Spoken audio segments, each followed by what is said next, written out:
Hello students, welcome to Chanakya IAS academy Patna. Hope you are doing well.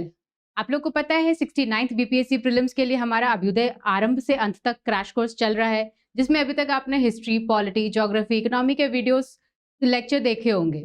आज से हम लोग जनरल साइंस के लेक्चर शुरू कर रहे हैं, जिसमें हमारे बेसिक 3 टॉपिक्स होते हैं, फिजिक्स, केमिस्ट्री एंड बायोलॉजी। इसको हम लोग बीपीएससी के प्रीलिम्स के पैटर्न के अकॉर्डिंग देखेंगे कि कैसे कैसे चीज़ों को फैक्चुअल बेस्ड हो या फिर एनालिटिकल क्वेश्चंस हो, जो भी एमसीक्यूज और प्रीवियस क्वेश्चंस हैं उनको साथ में लेके हम लोग देखेंगे कि क्या क्या पढ़ना है जो हमारे प्रीलिम्स के प्रेपरेशन के लिए बहुत ही रेलेवेंट और आपको एक रिफाइंड तरीके से वो आपके दिमाग में बैठ जाए, ताकि आप अपने प्रीलिम्स के प्रेपरेशन को अलाइन कर सके हमारे क्रैश कोर्स के साथ और इसका फायदा उठा सके। ओके, तो let us start with physics topic. Okay, physics में हम लोग बेसिक जो हमारे टॉपिक्स हैं, बहुत ही पुराने स्कूल लेवल के, हमारे एनसीईआरटी लेवल के टॉपिक्स हैं, जो फैक्चुअल बेस्ड क्वेश्चंस जिससे बनते हैं। ठीक है, चाहे वो एसआई यूनिट हो, मैकेनिक्स हो, वर्क, एनर्जी, पावर, जो भी हो, बहुत ही बेसिक है। आपको लगेगा कि ये तो हम बचपन से पढ़ते आ रहे हैं, स्कूल में पढ़ा है, कॉलेज में पढ़ा है, लेकिन इसको इसी मेंटालिटी की वजह से ना हम लोग इसको इग्नोर कर देते हैं।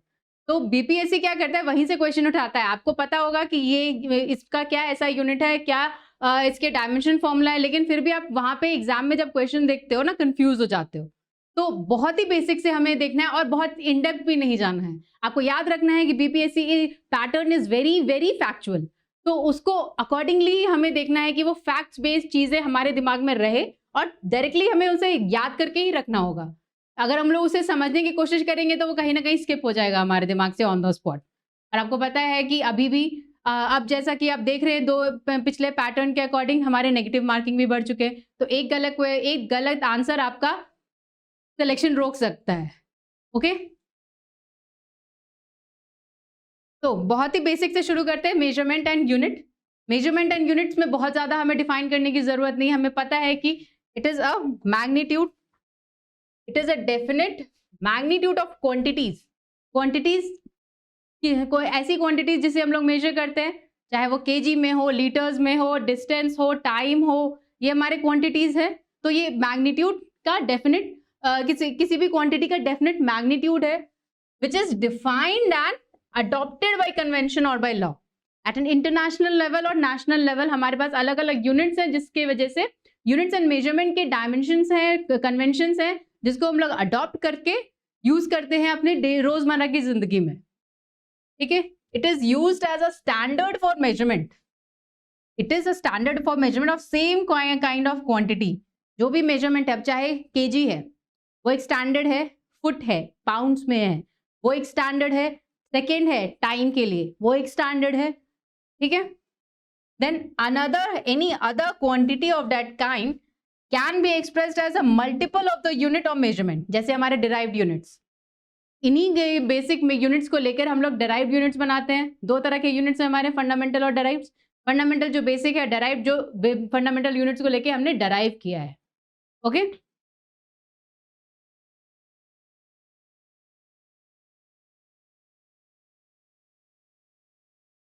Now there are basically 4 systems जिसके बेसिस पे हम लोग अपने यूनिट्स एंड डायमेंशंस को बाइफरकेट करते हैं या फिर उनको अलाइन करते हैं।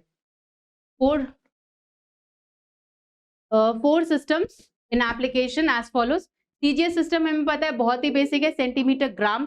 Second system, then it is a variant of the metric system. Metric system का वेरिएंट है, इसमें सेंटीमीटर क्या है, unit of length, gram is unit of mass and second is unit of time. तो ये बहुत ही बेसिक है, बचपन से देख रहे हैं, पढ़ रहे हैं इसके बारे में। फिर हमारा है FPS system, foot, pound and second system. अब ये एफपीएस सिस्टम इंडिया का नहीं है, इंडियन ओरिजिन का नहीं है, ब्रिटिश सिस्टम ऑफ मेजरमेंट है। आपने देखा होगा हमारे जब ब्रिटिश एरा चल रहा था इंडिया में, उस समय भी हम लोग ये फुट, पाउंड वगैरह की टर्म्स ज्यादा यूज होते थे। तो फुट किसका है, यूनिट ऑफ लेंथ है, कितने फुट्स हैं। पाउंड है हमारे unit of mass, quantities, ample amount में जब हम मेजर करते हैं कुछ। देन सेकेंड है हमारा यूनिट ऑफ टाइम। ठीक है, उसके बाद अब यहाँ पे एक चीज आपको शायद फैक्चुअल डेटा पता होना चाहिए, ये वाला कि 1 pound is equal to 453.59 grams. 453.59 gram. आपको डायरेक्टली बीपीएससी क्वेश्चन पूछ सकता है 1 pound is equal to how many grams. Okay, तो यहां पे हम लोग ये देख रहे हैं। नेक्स्ट है हमारा एमकेएस सिस्टम। एमकेएस सिस्टम में क्या है? Metre, kilogram and second. It is related to measuring metre in unit of length, kilogram as a unit of mass and second as a unit of time. ठीक है। Then हमारे SI system जो international system of units है, जो कि internationally accepted convention है, जिसपे सारे सिस्टम्स आप बेस्ड है, हमारे एसआई यूनिट्स बेस्ड है। ये सबसे इंपॉर्टेंट है और हमारे बीपीएससी के लिए ये बहुत ही ज्यादा इंपॉर्टेंट है, क्योंकि मैक्स टू मैक्स 1 या 2 क्वेश्चन आपको एसआई यूनिट से आने ही आने हैं किसी भी प्रीलिम्स में। ठीक है। It is a modern form of the metric system of measurement, most widely used system, okay, and adopted during the conference on international weights and measures at Paris in 1960 से हम इसको फॉलो कर रहे हैं। इसके 7 फंडामेंटल और basic units हैं। ठीक है। ये क्या बेसिक यूनिट्स हैं? पहले वो देखते हैं 7 फंडामेंटल एंड बेसिक यूनिट्स। ये बेसिक यूनिट्स है। इसमें क्या क्या है? लेंथ, जिसका मेजर है SI unit metre, mass kilogram, time second, temperature kelvin, luminous intensity. ये बीपीएससी पहले पूछ चुका है, पिछले 2-3 साल के प्रीवियस ईयर में आपको डेफिनेटली लुमिनस इंटेंसिटी का एसआई यूनिट पूछा हुआ है, candela. Then electric current, ampere, this is also very important from the perspective of BPSC prelims. Then amount of substance which is measured in mole. तो ये basic units जो है, ये SI system के 7 fundamental units हैं, जो हम लोग इंटरनेशनली एक्सेप्टेड कन्वेंशन के अकॉर्डिंग इसको फॉलो करते हैं हमारे मेट्रिक सिस्टम्स में, मेजरमेंट एंड यूनिट्स में। ठीक है। हमारे बेसिक हमने एसआई यूनिट के जो फंडामेंटल यूनिट्स है वो देख लिया। अब हमारा 2 तरह का क्वांटिटी है, फंडामेंटल यूनिट्स का क्वांटिटी और डेराइव्ड यूनिट्स। फंडामेंटल क्वांटिटी में क्या है कि which is independent of other physical quantity. That is why this is fundamental, because it is independent of other physical quantity. हमें दूसरा physical quantity नहीं चाहिए किसी भी fundamental quantity को बताने, लिखने या explain करने के लिए। ठीक है। In mechanics, like mass, length and time are called fundamental quantities. Then unit of these 4 physical quantities are called fundamental units. जैसे हमारे ये fundamental quantities हैं, physical quantities, मास, और इनका फंडामेंटल यूनिट है केजी, ग्राम या पाउंड में यूज करते हैं हम लोग। लेंथ है, लेंथ को मीटर, सेंटीमीटर, फुट में मेजर करते हैं। टाइम को सेकेंड में मेजर करते हैं। ये बेसिक है। तो फंडामेंटल क्यों है? क्योंकि इसको लेके हम लोग कुछ और डराइव कर सकते हैं, लेकिन इसको कुछ और लेके हम लोग इसको डराइव नहीं कर सकते। ये हमारे बेसिक फिजिकल यूनिट्स हैं। Next is derived quantity. अब डेराइव्ड क्वांटिटी हमारे फंडामेंटल यूनिट से ही डेराइव हुए हैं। फंडामेंटल क्वांटिटी से they are derived from the fundamental quantities. For example area is a derived quantity. Area, length and breadth, हमने ये मीटर में मेजर करते हैं इसको, लेंथ एंड ब्रेथ, मीटर में, सेंटीमीटर में, तो एरिया निकालते हैं। ठीक है। स्क्वायर का साइड स्क्वायर, तो अगर मीटर में है तो मीटर स्क्वायर, isn't it? तो ये डेराइव्ड है। Similarly speed is equal to distance by time और लेंथ बाय टाइम। अब स्पीड निकालना है, मीटर बाय सेकेंड में है या किलोमीटर बाय आवर में है, ये डेराइव करते हैं हम लोग। तो this is a derived quantity. The units for derived quantities are called derived units. तो यहाँ पे इंपॉर्टेंट ये है हमें नोट करना कि एसआई यूनिट सबके याद रखने चाहिए। फंडामेंटल और डेराइव्ड क्वांटिटी आपके कॉन्सेप्ट है, लेकिन आपको ध्यान रखना है एसआई यूनिट का। ठीक है। जैसे कि हमारे ये टेबल्स जो है ना, इनको आपको मेमोराइज करना ही पड़ेगा, क्योंकि यही फैक्चुअल डेटा जो है आपका, वो आपको ये फैक्चुअल डेटा जो है आपका, वो आपके प्रीलिम्स में काम देगा। डायरेक्टली वो डायरेक्ट क्वेश्चन ही रहता है कि इसका एसआई यूनिट क्या है, उसका एसआई यूनिट क्या है, तो आपको याद रखना पड़ेगा। प्लेन एंगल है radian, solid angle steradian, frequency hertz, this is very important, repeatedly पूछा हुआ है।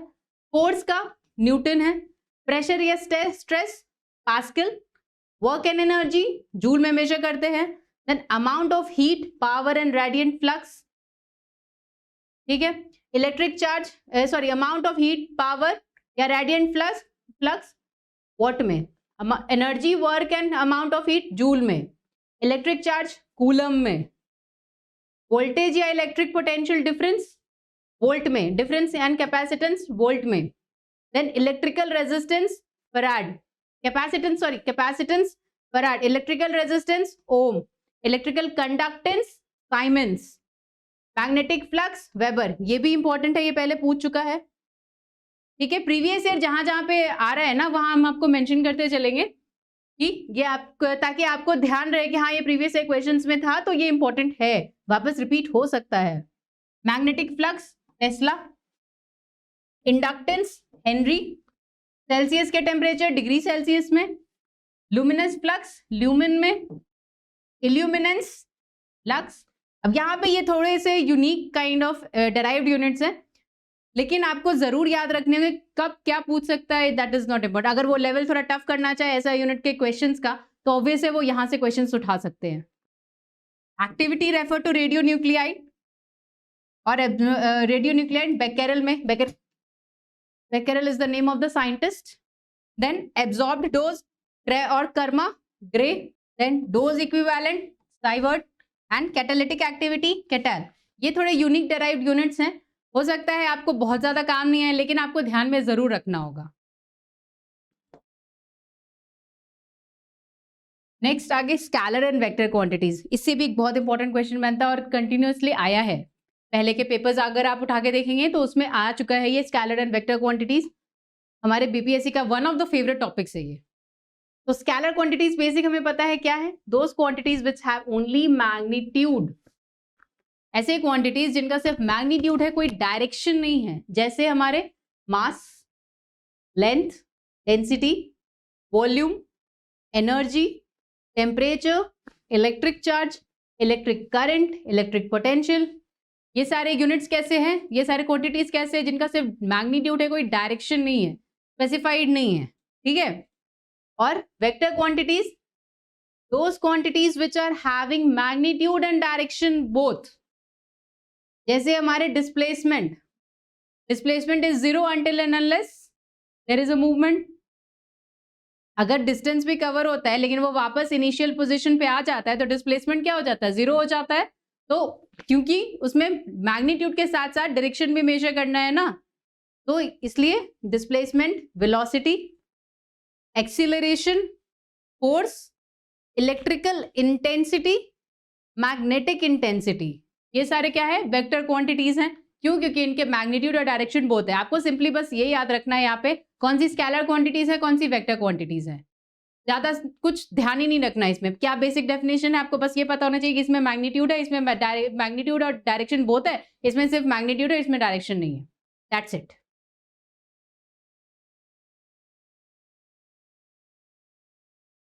अब प्रीवियस क्वेश्चंस में अगर देखें तो यहाँ पे ये दो क्वेश्चंस हैं जो पहले आ चुके हैं। Frequency is measured in hertz, basically पता है हमें, ठीक है। इसी तरह light year is the unit of distance.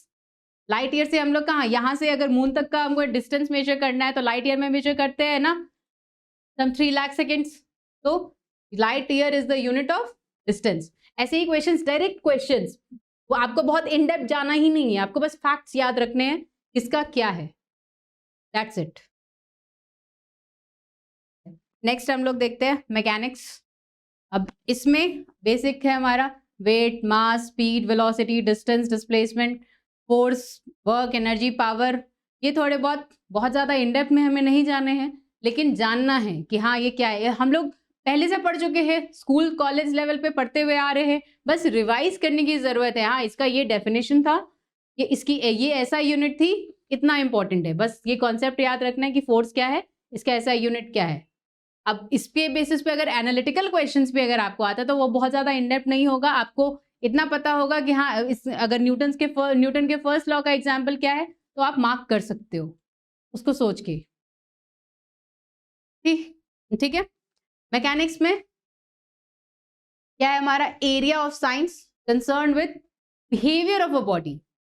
किसी भी बॉडी का जो बिहेवियर है उस पर अगर कोई फोर्स अप्लाई होता है, उसमें अगर कोई मूवमेंट होता है, एक्सेलरेशन डी एक्सेलरेशन होता है, तो वो भी कोई भी पर्टिकुलर ऑब्जेक्ट या बॉडी कैसे रिएक्ट करती है, कैसे बिहेव करती है, उसके में क्या चेंजेस आते हैं, वो हमारा पूरा इंटायर प्रोसेस जो है वो मैकेनिक्स में हम लोग देखते हैं या डील करते हैं।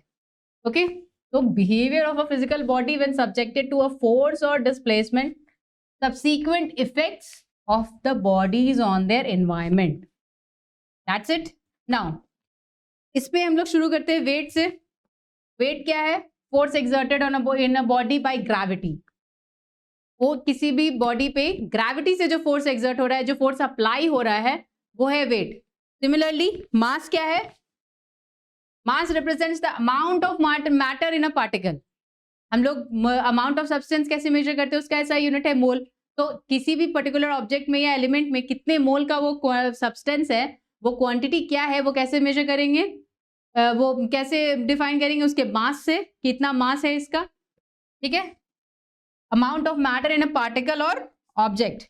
The mass of matter is constant at every place. Mass of a matter is constant at every place. जरूरी वेट में वैरी कर सकता है। आपका वेट अर्थ पे कुछ है, मून पे कुछ और है, हो सकता है थोड़े से बढ़ जाओ, थोड़े से घट जाओ, लेकिन मास अगर है किसी ऑब्जेक्ट का या किसी पार्टिकल का, तो वो जितना अर्थ पे है उतना ही मून पे भी रहेगा, उतना ही मार्स पे भी रहेगा। ठीक है,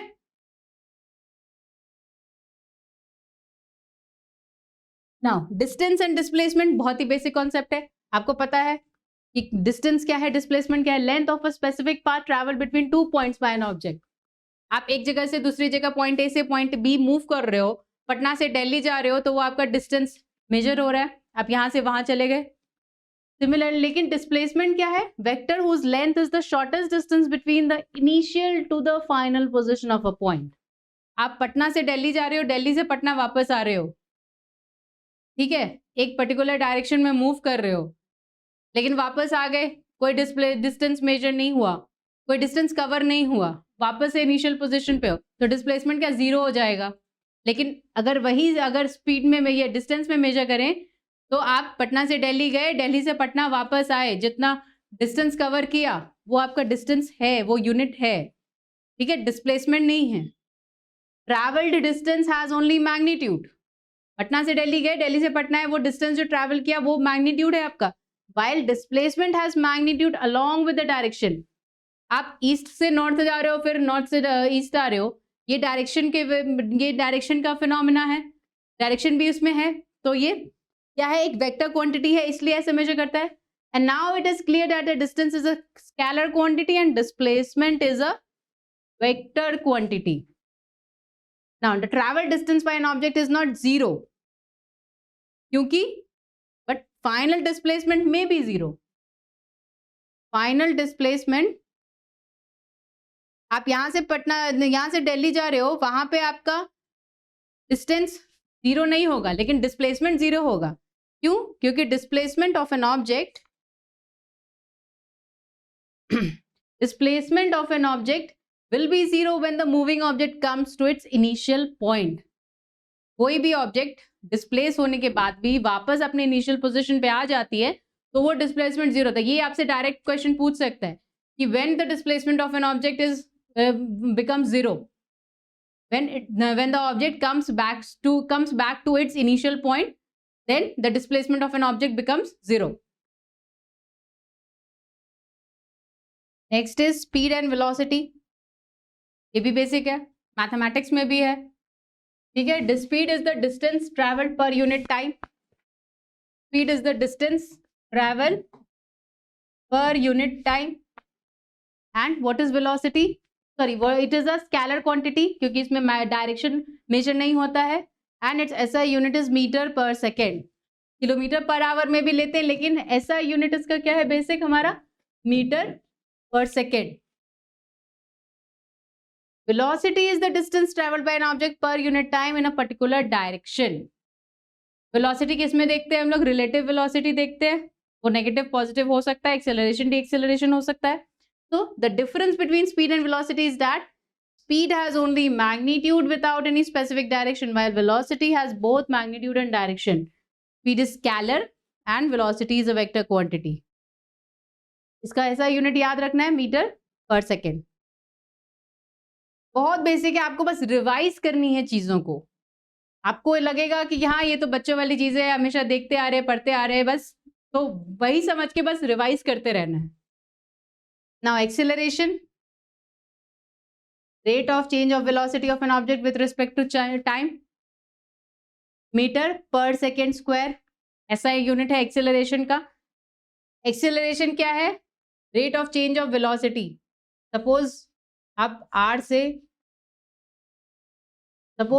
से पी तक ट्रैवल किए, इसमें एक्सेलरेशन चाहिए, सॉरी चेंज ऑफ वेलोसिटी आपका था मीटर पर सेकेंड, सॉरी. अब इसी से रिलेटेड एक वेक्टर क्वांटिटी का क्वेश्चन था हमारे पास. Which of the following is not a vector quantity? कौन सा ऐसा क्वांटिटी है जिसमें मैग्नीट्यूड और डायरेक्शन नहीं है? इसमें मैग्नीट्यूड और डायरेक्शन है. वेलोसिटी में अभी हमने देखा मैग्नीट्यूड एंड डायरेक्शन है. फोर्स में भी मैग्नीट्यूड एंड डायरेक्शन बोथ है. लेकिन volume is a scalar quantity. Cube का वॉल्यूम सपोज मीटर क्यूब में है, क्यूबॉइड का या वो किसी भी सिलेंडर का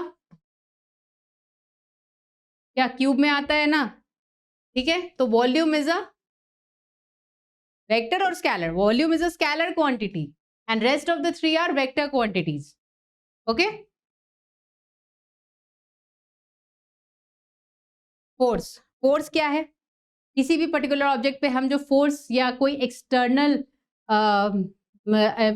फोर्स बोले या एप्लीकेशन बोले अप्लाई किया जाता है, जिसकी वजह से वो बॉडी मूव करने लगती है, अपने पोजीशन को चेंज करती है.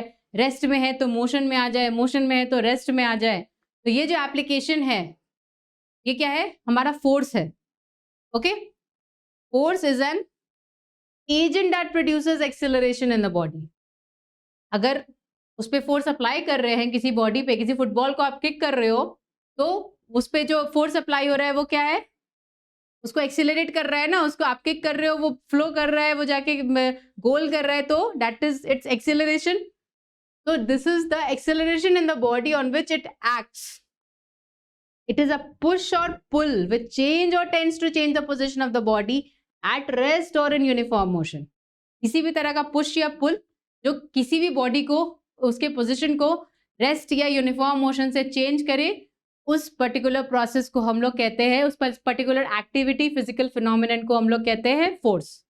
इसका ऐसा यूनिट क्या है? न्यूटन है. न्यूटन में मेजर करते हैं. It is a vector quantity as it has both direction and magnitude. For example, to move a football, you have to exert a push, that is kick on the football. To stop a football or a body moving with the same velocity, we have to apply a push in a direction opposite to the direction of the body. अब आपको अगर football को kick करने में वो force लग रहा है, तो उसे रोकने में भी उतना ही फोर्स लगेगा. वो आपकी तरफ से तेजी से आ रहा है, आपको उसे पैरों से रोकना है, तो आप जितना फोर्स वो आपकी तरफ लगा रहा है, उतना ही फोर्स आपको भी उस पर लगाना है उसे रोकने के लिए, इन एन अपोजिट डायरेक्शन. ठीक है. नेक्स्ट देखते हैं न्यूटन्स लॉज ऑफ मोशन. बहुत ही बेसिक और क्लासिक लॉज है. इससे हम लोग बहुत ज़्यादा इंडेप्थ में नहीं जाना है. न्यूटन ने कब कैसे क्या डिस्कवर किया था, कैसे ये लॉज बने, क्या कि इसके न्यूमेरिकल्स क्या है, या कोई इसके बेसिस पे कुछ एनालिटिकल क्वेश्चंस. हमें बस इतना जानना है न्यूटन का लॉ क्या कहता क्या है, उसके कुछ एग्जाम्पल्स देख लेने हैं, दैट्स इट. ठीक है. क्या है भाई न्यूटन के लॉज में? These are the three physical laws together that laid the foundation for classical mechanics. They describe the relationship between a body and the forces acting upon it and its motion in response to those forces. किसी भी body, ये relationship define करता है क्या? किसी भी body और उस पर जो फोर्स एक्ट कर रही है और उसकी वजह से जो मोशन उसके रिस्पॉन्स में जो मोशन बना है, उसका रिलेशनशिप क्या है, वो न्यूटन के लॉज हमें बताते हैं. ठीक है. Now starting with the first law. हमारा फर्स्ट लॉ क्या कहता है?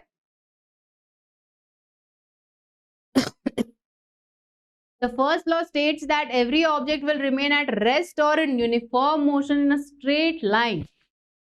कोई ऑब्जेक्ट है, कोई चेयर है, वो रखा हुआ है वहां पे, वो तब तक अपने उस स्टेट ऑफ मोशन में या रेस्ट पे रहेगा जब तक उस पर कोई एक्सटर्नल फोर्स अप्लाई नहीं होता है और वो उसको हम लोग उसका मोशन चेंज नहीं कर देता है.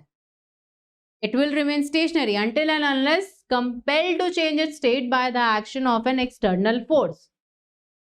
जब तक हम उस चेयर को फोर्स अप्लाई करके मूव नहीं कर रहे हैं तब तक वो मूव नहीं होगा. ठीक है. देन इसमें सबसे इंपॉर्टेंट कॉन्सेप्ट क्या है न्यूटन्स लॉज ऑफ मोशन में? Concept of inertia, which is this law is also known as the law of inertia. Inertia क्या है? टेंडेंसी ऑफ मैटर है. इनर्शिया का लिटरल मीनिंग क्या होता है? It is kind of lack of energy, inability to move और change. ठीक है, lack of energy, inability to move और चेंज, ये एक टेंडेंसी ऑफ मैटर है जिसकी वजह से ये एग्जिस्टिंग स्टेट ऑफ रेस्ट और यूनिफॉर्म मोशन में कंटिन्यू रहता है. ठीक है, unless that state is changed by an external force. जब तक हम उस चेयर को मूव नहीं कर रहे हैं, उसको पुश नहीं कर रहे हैं, उसको खींच नहीं रहे हैं, वो अपने उसी स्टेट में रहेगा, अपने इनर्शिया के स्टेट में रहेगा, क्योंकि उसमें कोई एनर्जी एप्लीकेशन नहीं है, उसमें कोई एबिलिटी नहीं है कि वो खुद से मूव करे या अपनी पोजीशन चेंज करे. वो हमें एक किसी एक्सटर्नल फोर्स को अप्लाई करके ही मूव करना है. And this is the basic concept of Newton's first law. ठीक है, the tendency of an object to resist changes in the state of motion varies with mass. किसी भी ऑब्जेक्ट में उसका जो टेंडेंसी है, क्या मोशन में जाने का या ना जाने का, मोशन को अपने पे फोर्स होने देने का या रेजिस्ट करने का, वो टेंडेंसी किस पे डिपेंड करता है? मास पे. कैसे? अगर कोई ऑब्जेक्ट है जो बहुत भारी है, कोई माउंटेन है, अगर उसको कट करके हमें रोड बनानी है, वहां पे वो इतना भारी है, उसको उस पर जितना ज्यादा हमें फोर्स लगाना, हम देखते हो ना डायनामाइट RDX वगैरह लगा के उसे ब्लास्ट किया जाता है, तो उतना ज्यादा फोर्स उसे अप्लाई करना पड़ता है उसको, उसके रेजिस्टेंस को मिटाने के लिए, है ना. तो वो क्या है? क्योंकि वो भारी ऑब्जेक्ट है तो वो ज्यादा रेजिस्ट करेगा. वही अगर छोटा सा स्टोन हम लोग लें, उसको हम लोग कट करके कोई ऑब्जेक्ट बनाना चाहते हैं, कोई टॉय बनाना चाहते हैं, तो वो इजीली हो जाएगा. क्यों? क्योंकि वो बहुत ही लाइट वेट है. वो जितना वो लाइट वेट है उसके में ज्यादा मास नहीं है, तो वो ज्यादा रेजिस्टेंस नहीं रखेगा किसी भी फोर्स के एप्लीकेशन से. उसको हम लोग इजीली तोड़ के उसको अपने अकॉर्डिंगली शेप दे सकते हैं, उसका कोई नया ऑब्जेक्ट बना सकते हैं. लेकिन वही चीज माउंटेन के साथ करने में हमें ज्यादा फोर्स अप्लाई करना पड़ेगा. Isn't it? So this is the basic concept of Newton's first law. यहाँ पे एग्जाम्पल देखिए, क्या दिख रहा है यहाँ पे कि एक ऑब्जेक्ट है जो रेस्ट पे है. ठीक है, उसके बाद एक दोनों तरफ से एक बैलेंस्ड फोर्स अप्लाई हो रहा है इस ऑब्जेक्ट पे, इस स्टोन पे बैलेंस फोर्स अप्लाई हो रहा है, फिर भी ये मूव नहीं कर रहा है. It is not moving. Why? क्योंकि दोनों तरफ से इक्वली बैलेंस फोर्स है, तो इधर से भी वही फोर्स लग रहा है, इधर से भी वही फोर्स लग रहा है, तो वो अपनी जगह पे ही है. लेकिन यहाँ पे आप देखो एक अनबैलेंस फोर्स एक्ट कर रही है, जिसकी वजह से इसका स्पीड भी चेंज हो गया है और इसकी डायरेक्शन भी चेंज हो गई है. ये आगे से मूव कर गया. क्यों? क्योंकि ज्यादा फोर्स एक्सर्ट हो रहा है ना, यहाँ से अनबैलेंस्ड है लेकिन ज्यादा फोर्स अब से एक्सर्ट हो रहा है, तभी तो ये मूव कर रही है. और ये जो मूवमेंट है, जब तक ये रेजिस्ट कर रही है ये ऑब्जेक्ट, तब तक ये इनर्शिया में है. तो this is the law of inertia. Okay, similarly football का एग्जाम्पल लो, जब तक ये रखा हुआ है इट इज एट रेस्ट, इसको किक करें तो एक अनबैलेंस्ड फोर्स एक्ट हो रहा है, ये मोशन में आया, उछालते हैं जब किक करने के बाद, और फाइनली जब ये गोल करता है तो ये इसकी स्पीड और वेलोसिटी डायरेक्शन सब चेंज होती है. तो इसका मोशन चेंज हुआ, रेस्ट से मोशन में आया. कैसे आया? एक्सटर्नल फोर्स के एप्लीकेशन से. जब तक ये रेस्ट में है तब तक इनर्शिया में है, जब ये मोशन में आ गया एक्सटर्नल फोर्स का एप्लीकेशन हुआ, तब तक उसके बाद ही ये मूव करता है. ठीक है,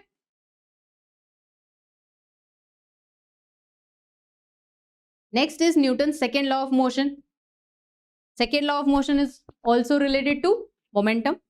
Force is equal to mass into acceleration. Second law of motion क्या कहता है हमें?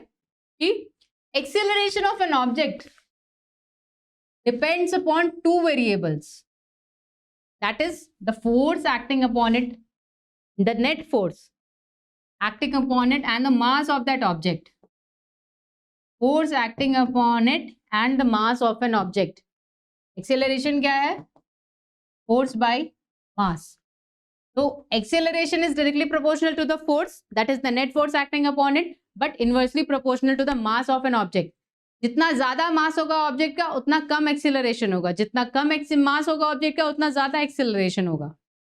ठीक है, बट एक्सेलरेशन कितना, ये फोर्स कितना एक्ट होगा, जितना ज्यादा एक्सेलरेशन उतना ज्यादा फोर्स. अगर कम एक्सेलरेशन है तो कम फोर्स एप्लीकेशन होगा. ठीक है, the acceleration of an object is subject to the force is directly proportional to the net force and in the same direction as the net force. तो वो डायरेक्टली प्रोपोर्शनल है force के और उसी direction में, जिस फोर्स में, जिस डायरेक्शन में एक्सीलरेशन है, and inversely proportional to the mass of the object. ठीक है, ये हमने देखा यहाँ पे acceleration is force by mass, acceleration force mass. ठीक है, इसका ऐसा यूनिट हमने देखा है क्या है, न्यूटन है. ऐसा unit of force is Newton. बहुत ही बेसिक, बस हमें ये जानना है कि इसमें क्या है, कैसे अप्लाई हो रहा है और कहाँ कहाँ इसका यूसेज है, बस. ठीक है, बेसिक फॉर्मूला भी हम लोग देखते जा रहे हैं. Acceleration is force by mass and force is mass into acceleration. अब यहाँ पे देखो, ये एक छोटा सा ऑब्जेक्ट है, इस पे इधर से फोर्स लग रहा है, इधर से ये एक्सेलरेट हो रहा है. धीरे धीरे इस पे फोर्स लगाते लगाते ये मूव कर रहा है, तो इसकी स्पीड क्या कर रही है, बढ़ रही है, बढ़ रही है. सिमिलरली यहाँ पे ज्यादा फोर्स अप्लाई कर रहे हैं, ऑब्जेक्ट उतना ही बड़ा है, तो और ज्यादा स्पीड से ये बढ़ रहा है, एक्सेलरेट हो रहा है. फिर यहाँ पे फोर्स नॉर्मल अप्लाई कर रहे हैं, लेकिन मास बढ़ गया है, number of object, number of boxes बढ़ गए हैं, तो ये क्या है, फोर्स ज्यादा लगाना पड़ेगा. और अगर उतना ही फोर्स लग रहा है तो इसका स्पीड बढ़ेगा तो नहीं, घट जाएगा. क्यों? क्योंकि मास हेवी हो गया, यहाँ पे ज्यादा सामान हो गया, तो ऑब्वियस है ये थोड़ा कम ट्रैवल करेगा, थोड़ा कम एक्सेलरेट होगा, या थोड़ा सा स्पीड इसका रिड्यूस हो जाएगा नॉर्मल स्पीड जो था, क्योंकि हमारे पास जो वेट है वो हेवी है, मास जो है वो बढ़ गया है. जब कम था तो हम लोग उसको इजीली मूव कर पा रहे थे, एक्सेलरेट कर पा रहे थे, एक कांस्टेंट स्पीड को वो मेंटेन कर पा रहा था, लेकिन अब ये क्या है, स्लो जाएगा. Okay, now last one is Newton's third law of motion. Every action has an equal and opposite reaction. The law of action and reaction. We apply it in every time and in every physical or mental scenario. Okay, even philosophical as well. So, third law क्या कहता है? For every action there is an equal and opposite reaction. अगर इधर से action है तो इधर से भी वैसा ही रिएक्शन होगा. लड़ाई होती है तो बोलते हैं ना कि हाँ आपने ये बोला, तो वो कैसे नहीं रिप्लाई करेगा इस बात पे. तो every action has an equal and opposite reaction. आप अच्छे से बात करोगे वो अच्छे से बात करेगा, आप लड़ाई करोगे वो भी लड़ाई करेगा. ठीक है, the force imposed by the first object to the other object is known as action. अगर मैंने किसी ऑब्जेक्ट पे फोर्स लगाया, मुझे इस चेयर को पुल करना है, मैं अपने तरफ से वो उसे पुल करने की कोशिश कर रही हूँ, मेरा तो वो क्या है, वो उस ऑब्जेक्ट पे मेरा एक्शन है. और वो जो फोर्स सेकेंड ऑब्जेक्ट लगा रही है वो क्या है, उसका रिएक्शन है. अगर मैं चेयर को पुल करने की कोशिश कर रही हूँ, उस पर एक्शन लगा रही हूँ, और वो रेजिस्ट कर रहा है अपने पोजिशन से मूव करने के लिए, अपने रेस्ट से हटने के लिए, तो वो क्या कर रहा है, वो भी मेरे पे एक रिएक्शन दे रहा है ना कि वो रेजिस्टेंस कर रहा है, लेकिन तो मुझे ज्यादा फोर्स लगाना पड़ेगा उसे खींचने के लिए. ठीक है, तो every action has an equal and opposite reaction. The size of the force on the first object equals the size of the force on the second object. जितना फोर्स और एक्शन मैं लगा रही हूँ, उतना ही रेजिस्टेंस और फोर्स और एक्शन वो चेयर भी मेरे पे अप्लाई कर रही है. Newton's third law is also known as action reaction law.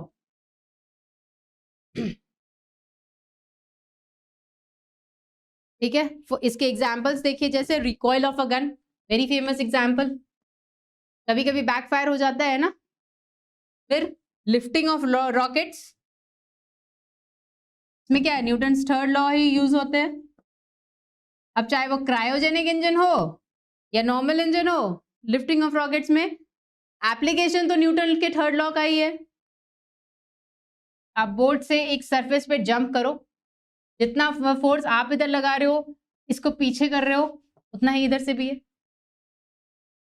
Balloon हवा में छोड़ दिया जाए तो अगर ये ऊपर से इधर से क्या बोलते हैं फोर्स अप्लाई हो रहा है, एक्शन आ रहा है, तो इधर से भी आ रहा है, यहाँ से गैसेस रिलीज हो रही है, हीलियम, बलून्स में हीलियम भरते हैं ना, तो every action has an equal and opposite reaction.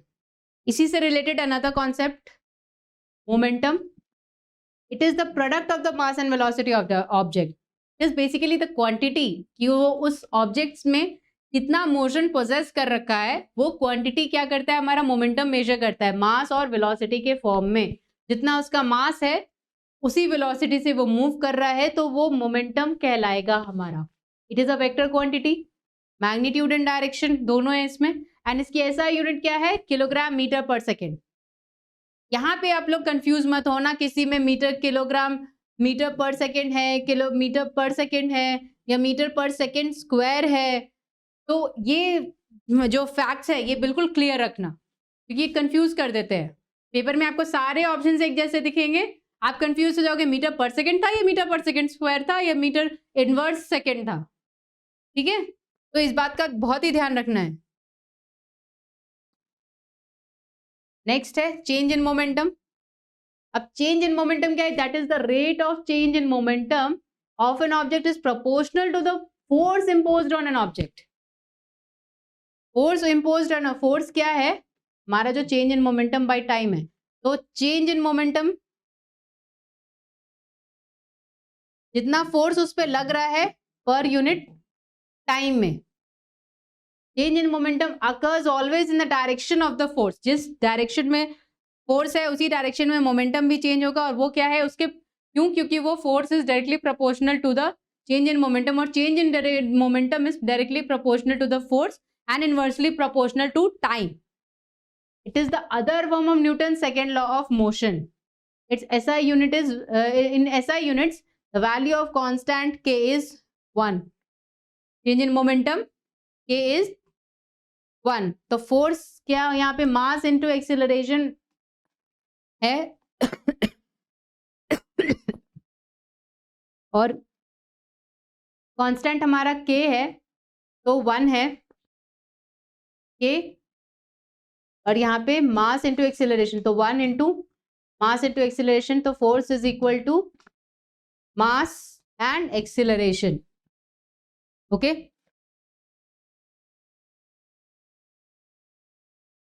Now work. ये छोटे छोटे टॉपिक्स है हमारे जिनको हमें कवर करते जाना है, बस उनके डेफिनेशन और ऐसा यूनिट्स देखने हैं।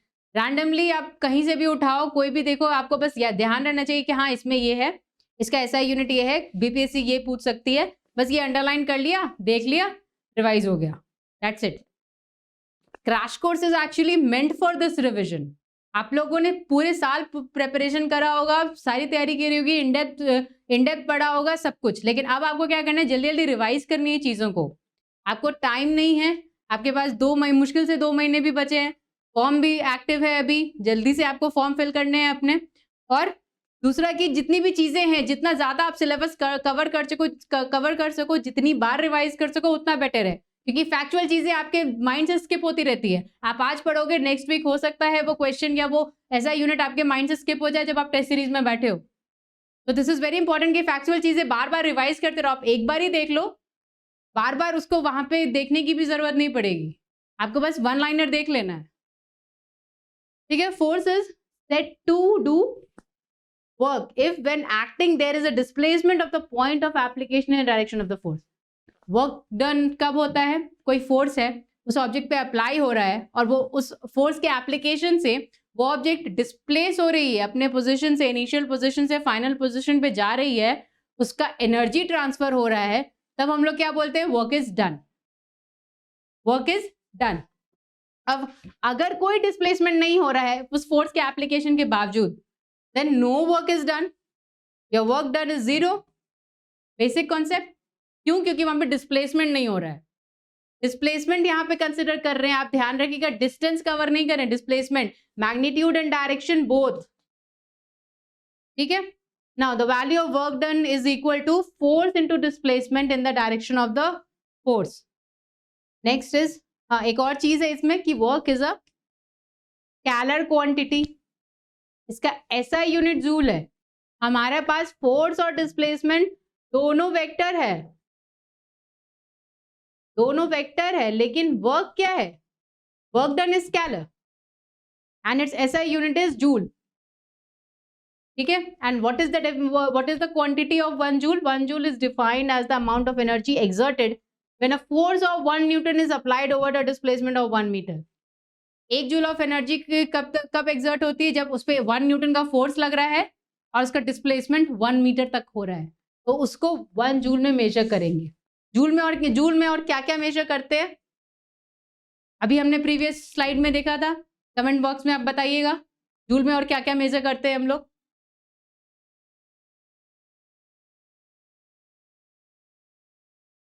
Power, this is also very important and favourite topic of BPSC। Power का SI यूनिट वो कंटिन्यूसली पूछता आया है। It is the rate of doing work by a machine और any body. Power is work by time, कितना power उसमें utilise हो रहा है एक काम को करने में, एक पर यूनिट टाइम में, वो वही है हमारा पावर का डेफिनेशन किसी भी बॉडी या किसी भी ऑब्जेक्ट पे मैकेनिक्स में। It's SI unit is joule पर सेकेंड। क्यों? क्योंकि वर्क हम जूल में मेजर कर रहे हैं, टाइम सेकेंड है, तो पावर इज ऑब्वियसली जूल पर second and it is also called what. आपको जूल पर सेकेंड के साथ साथ वो हमेशा पूछेगा वॉट में या जूल पर सेकेंड में, चाहे वो न्यूमेरिकल भी अगर देता है तो। ठीक है, another unit of power is horse power. बहुत ज्यादा इंटेंस पावर जब हमें मेजर करना होता है तो हम हॉर्स पावर में मेजर करते हैं, जैसे हमारे लोकोमोटिव्स। तो 1 हॉर्स पावर इज 746 वॉट। ये यूनिट आपको याद रखना चाहिए, हो सकता है कभी पूछे। Next is energy. एनर्जी का भी बेसिक कॉन्सेप्ट है, उसका अलग मैकेनिज्म है, अलग प्रिंसिपल्स हैं उसके। कंजर्वेशन ऑफ एनर्जी, यहाँ पे बेसिक्स अभी हम लोग देखेंगे आज के लेक्चर में। Energy is the capacity for doing work. कोई भी वर्क डन हो रहा है उस पर एनर्जी ट्रांसफॉर्म हो रहा है, कन्वर्ट हो रहा है, यूज हो रहा है या डिस्ट्रक्ट हो रहा है, वो क्या है, कितना अमाउंट है उसका और किस इंटेंशन से वो एनर्जी यूज किया जा रहा है, that is important. Different forms of energy है हमारे पास, मैकेनिकल है, हीट है, लाइट है, साउंड है। Heat is a scalar quantity and its SI unit is joule. Energy से हमें सबसे इंपॉर्टेंट चीज याद रखनी है, अपरेटस। कौन सा अपरेटस आपके किस एनर्जी कन्वर्जन में यूज होता है? Chemical energy to electrical energy, mechanical to chemical energy, light energy to heat energy. इन सब के लिए अपरेटस क्या है वो भी हम लोग आगे की स्लाइड्स में देखेंगे। तो एनर्जी के चैप्टर से आपको सबसे इंपॉर्टेंट चीज यही याद रखनी है, ट्रांसफॉर्मिंग अपरेटस।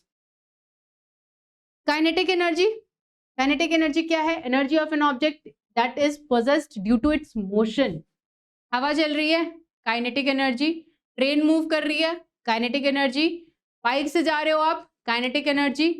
ठीक है, मोशन में हो, चल रहे हो, बैठे हो, सॉरी चल रहे हो, घूम रहे हो, रोटेट कर रहा है, कोई किसी भी तरह का फोर्स अप्लाई हो रहा है ताकि वो ऑब्जेक्ट मोशन में है, तो that is the possession of kinetic energy. It is the mass of the body. If the mass of the body is m kg and speed is meter per second, then kinetic energy is half mv square। Basic formula है हमारा, ये हमारा मास है और ये हमारा velocity है, speed है। तो काइनेटिक एनर्जी उसको मेजर करने के लिए हाफ mv स्क्वायर। इससे बहुत इन डिटेल न्यूमेरिकल्स वगैरह तो अभी तक आए नहीं है, आप बस बेसिक फॉर्मूला ध्यान रखना। पोटेंशियल एनर्जी क्या है? Energy in a body due to its position. आप एक जगह बैठे हो, आप खड़े हो, आप रेस्ट में हो या यूनिफॉर्म मोशन में हो, डजंट मैटर, आप उस वक्त आपके अंदर जो एनर्जी है वो क्या है? पोटेंशियल एनर्जी है। It is clear that if any object under a force is shifted from one position to another position, कोई ऑब्जेक्ट को हम लोग यहाँ से वहां शिफ्ट कर रहे हैं, चेयर को यहाँ से वहां मूव कर रहे हैं, then during it the done work is stored as the potential energy of the object. तो यहाँ से वहां शिफ्टिंग में जो वर्क डन हो रहा है उस ऑब्जेक्ट का क्या है? पोटेंशियल एनर्जी है, जो वो पोजेस कर रहा है उस पर्टिकुलर पोजीशन में। ठीक है, इसको मेजर करते हैं मास, ग्रेविटेशनल एक्सेलरेशन और इसकी हाइट से। ठीक है, different forms of potential energy है हमारे पास, जैसे इलास्टिक पोटेंशियल एनर्जी है, ग्रेविटेशनल पोटेंशियल एनर्जी है, इलेक्ट्रिकल पोटेंशियल एनर्जी है। ठीक है, ये डिफरेंट फॉर्म्स हैं इसके। नाउ मैकेनिकल एनर्जी क्या है? काइनेटिक एनर्जी और पोटेंशियल एनर्जी का सम जो होता है वो मैकेनिकल एनर्जी है। ठीक है, that is used to do a work. Kinetic energy and potential energy. Kinetic energy क्या है हमारा?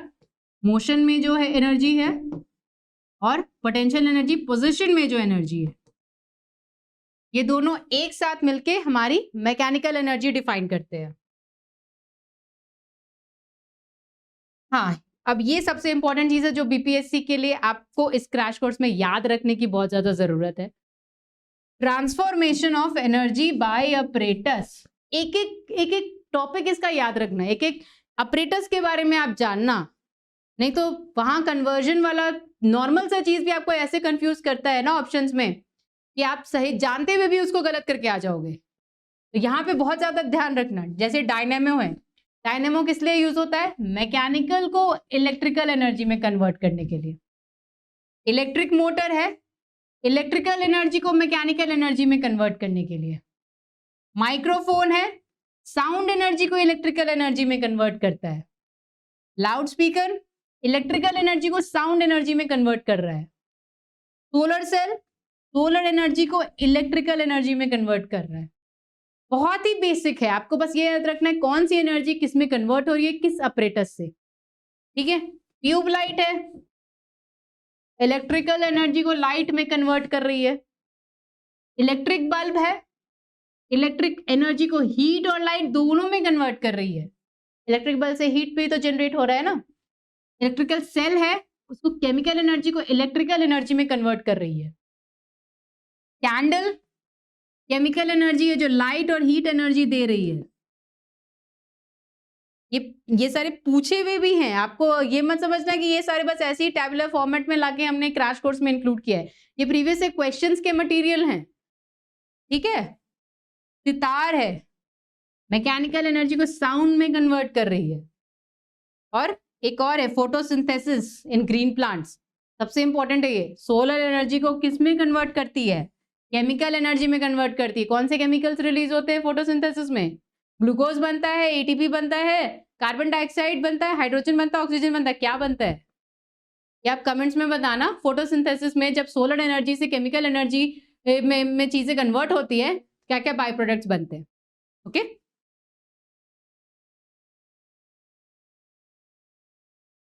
अब एक आध क्वेश्चंस देखते हैं जो प्रीवियस ईयर में भी है, और हमें ये जो पूरा आज हमने क्रैश कोर्स का लेक्चर पढ़ा है उसमें से कुछ इंपॉर्टेंट चीजें जो आपको याद ध्यान रखनी चाहिए, उसके एप्लीकेशन पे हमने ये क्वेश्चंस डिजाइन किए हैं। एनर्जी ऑफ द विंड, अभी हमने बात की थी किस तरह का एनर्जी है ये? पोटेंशियल है, काइनेटिक है, इलेक्ट्रिकल है, या दोनों है? ये क्या है? काइनेटिक एनर्जी है। क्यों? क्योंकि ये मोशन में है, विंड इज इन मोशन। ठीक है, similarly it is, next question देखते हैं। It is difficult to walk on the ice than on the road because, आप रोड पे जितनी आसानी से जितनी स्मूथली चल सकते हो, बर्फ पे चल सकते हैं? क्यों क्यों नहीं चल सकते हैं? तो रीजन क्या होगा? Ice is harder than the road. Ice road से हार्डर है कि रोड आइस से हार्डर है? This is not the correct answer. Road is harder than ice, of course road is harder than ice, पर ये reason नहीं है क्योंकि हम आइस पे आराम से नहीं चल सकते और रोड पे आराम से चल सकते हैं। तो this is also not correct answer. Ice does not offer any reaction when we push it और विथ आवर फुट, ये भी सही नहीं है। आप आइस पे चलोगे एक पोजीशन पे कंटिन्यूसली अगर खड़े हो तो वो ना आपके वेट से दब के आपको वो पानी बन जाएगा, फिर आप उसमें गिर जाओगे। तो कंटिन्यूसली आप उस पर खड़े नहीं हो पा रहे हो तो आप उस पर चलोगे कैसे इतनी देर तक आराम से? Ice has lesser friction than the road. This is the correct answer. Road पे हम लोग क्यों चल पाते हैं? वहां पे फ्रिक्शनल फोर्स बहुत है। मेरे फुट और रोड के सरफेस के बीच में जो फ्रिक्शनल फोर्स है वो बहुत है, तो वो इजीली हम लोग चल पाते हैं। लेकिन आइस में ये फ्रिक्शनल फोर्स नहीं है। आइस पे अगर आप चलोगे तो वो फ्रिक्शन जनरेट ही नहीं कर पाएगा, क्योंकि वो सरफेस वैसी नहीं है। आपके फुट में फ्रिक्शन आएगा और उसमें फ्रिक्शन आएगा तो वो मेल्ट हो जाए, वो हीट जो जनरेट होगी ना वो मेल्ट होके आइस टूट जाएगा, आप गिर जाओगे। Okay, next is as the train starts moving, the head of the passenger sitting inside leans backward. आप ट्रेन में बैठे हो, ट्रेन का इंजन स्टार्ट होता है, ट्रेन मूव चलना शुरू करती है, तो आप नॉर्मल एक अपने पोस्चर में बैठे हुए हो, तो आप पीछे की तरफ क्यों मूव करते हो जब वो ट्रेन स्टार्ट करती है, वो जर्क मिलता है? तो इसका रीजन क्या है? Inertia of rest, inertia of motion, moment of inertia, conservation of mass. What is the correct answer, ये आप कमेंट्स में बताएंगे। फिलहाल के लिए यहाँ पे हमारा करेक्ट आंसर क्यू है, ठीक है? कमेंट्स में इसको देखेंगे। Cycles and cars used ball bearing. Ball bearings लगे होते हैं ना ऐसे साइकिल के स्पोक्स में, छोटे छोटे, क्यों होते हैं ये? The actual area of contact between the wheel and axle is increased.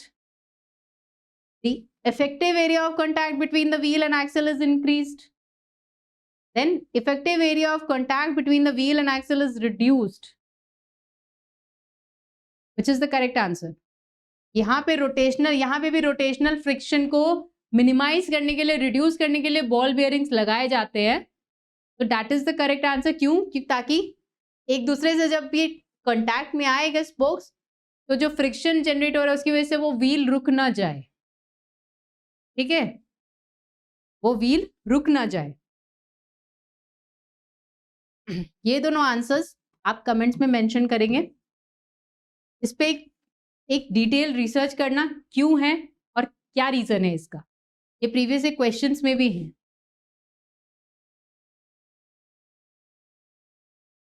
Now that was all for today. अभी तक के कोर्स में, इस लेक्चर में हमने देखा है क्या क्या बेसिक्स, जो हमारे क्वांटिटीज हैं, स्केलर है, वेक्टर है, हमारे फंडामेंटल एंड डराइव्ड यूनिट्स हैं। उसके बाद हमने देखा जो मैकेनिक्स के मेजर टॉपिक्स थे, work, energy, power, force, momentum, acceleration, speed, distance, velocity, ये सारे कॉन्सेप्ट हमने देख लिए हैं, एक बार रिवाइज हो चुका है, ठीक है? नेक्स्ट लेक्चर में हम लोग इसके बाद की चीजें देखेंगे। अभी कंटिन्यूअसली हमारा 18 सितंबर तक ये क्रैश कोर्स चलेगा।